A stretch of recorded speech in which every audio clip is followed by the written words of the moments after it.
En octobre, le gouvernement nous a réunis pour échanger sur la crise actuelle et présenter le projet de loi sur l'aménagement concerté du temps de travail.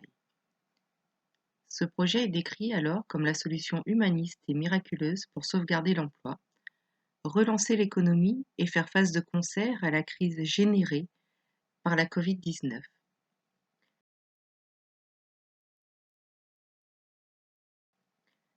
L'innovation est simple, permettre aux entreprises d'user de leur force salariale à loisir en adaptant les heures de travail aux besoins productifs tout en conservant les mêmes salaires.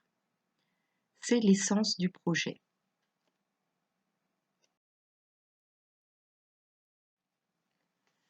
Avec ce projet de loi sur l'aménagement concerté du temps de travail, le jalon de la semaine à 39 heures que l'on connaît aujourd'hui sera terminé. Le temps de travail sera calculé à l'année avec des semaines hautes et des semaines basses.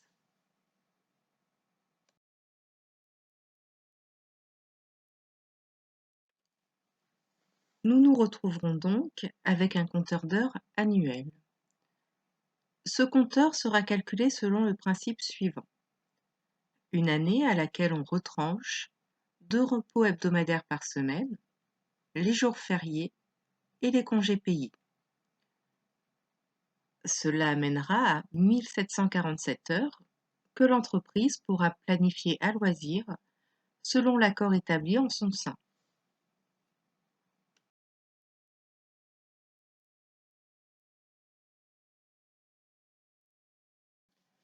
Pour faire simple, aujourd'hui les heures de travail sont réparties sur la base de 39 heures par semaine. C'est la loi. Avec l'annualisation, elles le seront en fonction des besoins de production. Par exemple, des semaines hautes à 46 heures ou des semaines basses à 10 heures.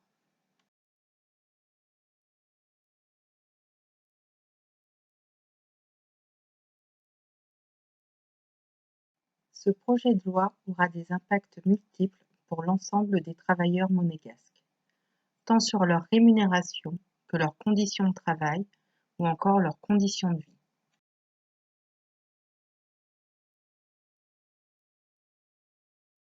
L'impact sur la rémunération sera immédiat. Aujourd'hui, toute heure effectuée au-delà de 39 heures est majorée. Demain, seules le seront les heures au-delà du délai maximal hebdomadaire défini par l'accord au sein de chaque entreprise. Prenons un exemple basique sur 12 semaines, dans une entreprise où un accord d'annualisation aurait été signé, avec un délai maximal hebdomadaire de 44 heures. Un salarié ne percevrait dans notre exemple que 28 heures supplémentaires, soit 420 euros. Aujourd'hui, pour un planning égal, il lui serait comptabilisé 79 heures supplémentaires, rémunérées entre 25 et 50%, donc un total de 1 275 euros, soit une perte sèche de 855 euros. Fait important, un accord d'aménagement du temps de travail qui serait signé au sein de l'entreprise s'impose à tous les salariés concernés.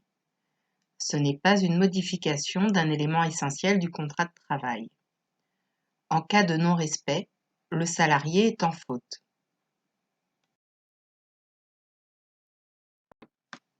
Au sein de l'entreprise, l'annualisation aura un impact direct sur les cadences de production. Cela se traduira par une intensité du travail, des cadences élevées, une pression constante, que ce soit dans les semaines basses ou hautes. L'employeur pourra décider 7 jours à l'avance de la durée du travail hebdomadaire, ainsi que des plages horaires journalières.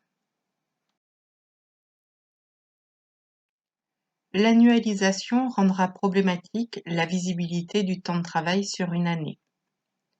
Élément important, rien n'est prévu en termes de pause.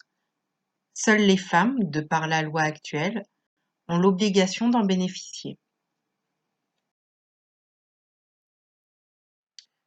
Aujourd'hui, sur une semaine à 39 heures, On peut considérer que votre amplitude journalière est de 8 heures par jour en moyenne. Avec l'annualisation, une journée de travail pourra commencer à 8 heures et se terminer à 19 heures.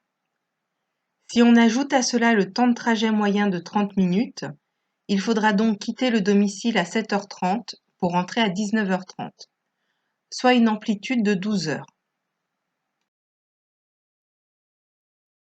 L'impact physiologique sera indéniable.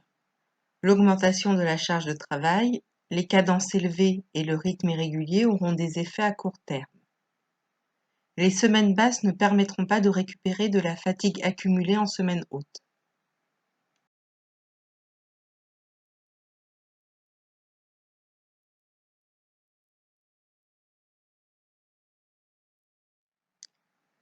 On nous présente donc ce projet de loi comme une solution innovante, une solution miraculeuse.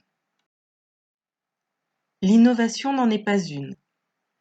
L'annualisation du temps de travail est déjà expérimentée en Europe et notamment en France depuis les années 2000, accompagnée du passage aux 35 heures. Le miracle n'en est pas un. En France, le passage aux 35 heures aurait dû créer des millions d'emplois. Seuls 350 000 l'ont été. En cause, l'annualisation du temps de travail. Il n'y a pas de mystère, la chose est mécanique. En usant du travailleur comme d'un outil, dont l'on se sert uniquement au moment où la production le nécessite, pourquoi en embaucher deux? En France, la productivité horaire a fait un bond après la mise en place de l'annualisation du temps de travail. Une véritable aubaine pour les patrons, un essorage pour les travailleurs.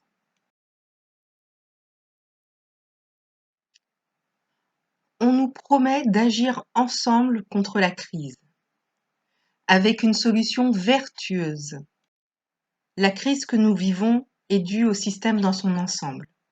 La Covid-19 ne fait que mettre en exergue des problématiques déjà présentes.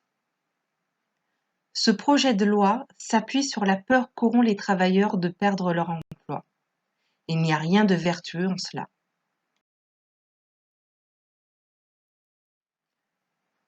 Ce projet de loi, cette merveilleuse solution, aurait pour but de sauvegarder les emplois.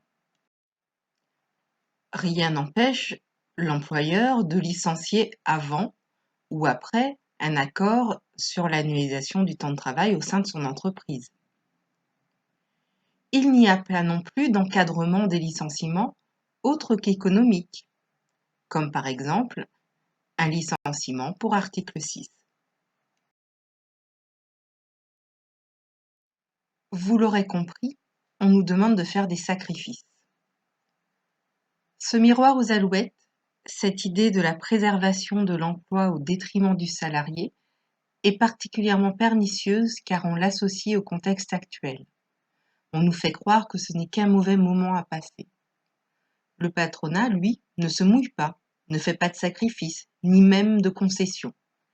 Il a tout à gagner dans ce projet. La préservation de l'emploi est un leurre. La préservation des profits, une certitude. Et on nous promet que cela sera sur une période déterminée. On nous indique que tout accord découlant de ce projet de loi ne pourra être conclu au-delà des 6 mois après l'abrogation de la loi et pour une durée maximale d'1 an. Donc si on les écoute, on peut imaginer une entreprise qui vous convainc de signer un accord d'annualisation qui prendrait effet au 1er mars 2021. En mars 2022, on n'en parle plus? Il ne faut pas se leurrer. Outre les dommages immédiats aux salariés, pensez-vous réellement qu'une entreprise ayant adopté l'annualisation du temps de travail pendant 1 an, fait son prévisionnel sur l'année à suivre, puisse ou même souhaite revenir au modèle précédent, se remettre à payer des heures supplémentaires? In situ, vous pensez réellement qu'un patron va payer un vendeur de maillots de bain à ne rien faire parce qu'on est en basse saison en février 2022 pour devoir ensuite embaucher des saisonniers en été et les payer une fortune? Un peu de sérieux. Une fois mis en place, il sera impossible de revenir en arrière. Là encore, le simple bon sens nous assure du mensonge. Les sacrifices faits par les salariés ne seront pas ponctuels. Notre histoire contemporaine sur le temps de travail, la durée de travail, a démontré que l'annualisation n'était ni préservatrice ni source d'emploi. On profite du contexte pour nous demander des sacrifices dont les résultats escomptés sont plus que discutables, mais dont les risques sont indéniables. Ce projet de loi est un virus, un cheval de Troie aux multiples impacts. Il ouvre la porte à une remise en cause de la loi 416 sur les conventions collectives et à la destruction du rôle légal des syndicats. Et en plus, on veut nous faire croire que tout cela sera temporaire. Ce projet de loi est l'exemple même de la stratégie du choc. Faire passer des mesures sans fondement réel, profiter d'un hébétement de la population, surfer sur la vague de la peur afin d'amener des changements plus importants qui augmenteront le pouvoir du patronat et réduiront les droits sociaux du salarié à très courte échéance. Nous ne pouvons pas rester impavides face à cette situation.